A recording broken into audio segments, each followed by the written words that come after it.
Kepolisian Resort Sabang membagikan sembako berupa beras kepada para pedagang terdampak pandemi dan PPKM Mikro di Sabang. Dengan adanya sembako ini, sejumlah pedagang mengaku sangat terbantu bagi usahanya. Kepolisian Resort Sabang melalui Seksi Bimas melaksanakan aksi sosial berupa pembagian sembako berupa beras kepada pedagang di Sabang. Kegiatan ini sebagai upaya dukungan bagi pedagang yang terdampak pandemi dan pemberlakuan pembatasan kegiatan masyarakat atau PPKM di Sabang. Pembatasan waktu usaha serta dibatasinya akses ke daratan sedikit banyak berdampak kepada penghasilan para pedagang. Tampak melaksanakan pembagian Kasat Bimas Polres Sabang Ibtu Safriadi dibantu Babin Kaptipmas, Babinsa, Kodim 0112 Sabang serta Satpol PP Kota Sabang. Menurut Kapolres Sabang, AKBP Muhammadun, kegiatan ini dilaksanakan sebagai wujud kepedulian kepolisian RI terhadap pedagang kecil di masa pemberlakuan PPKM Mikro. Sekalipun tidak seberapa, diharapkan dapat meringankan beban pedagang kecil.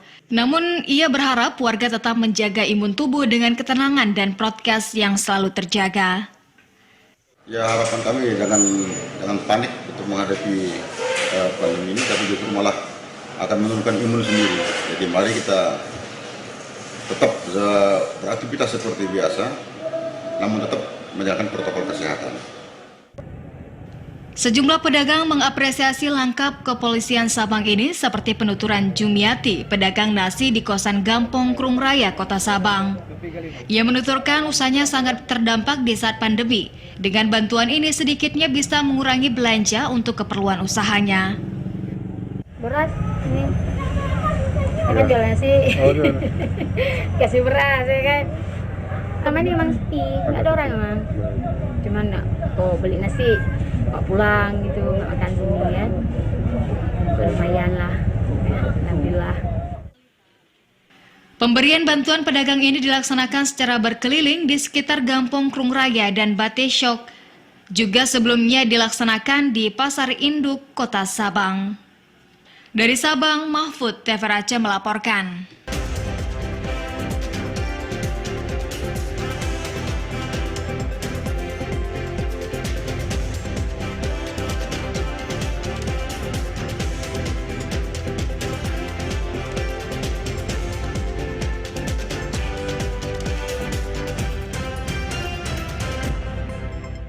Assalamualaikum warahmatullahi wabarakatuh.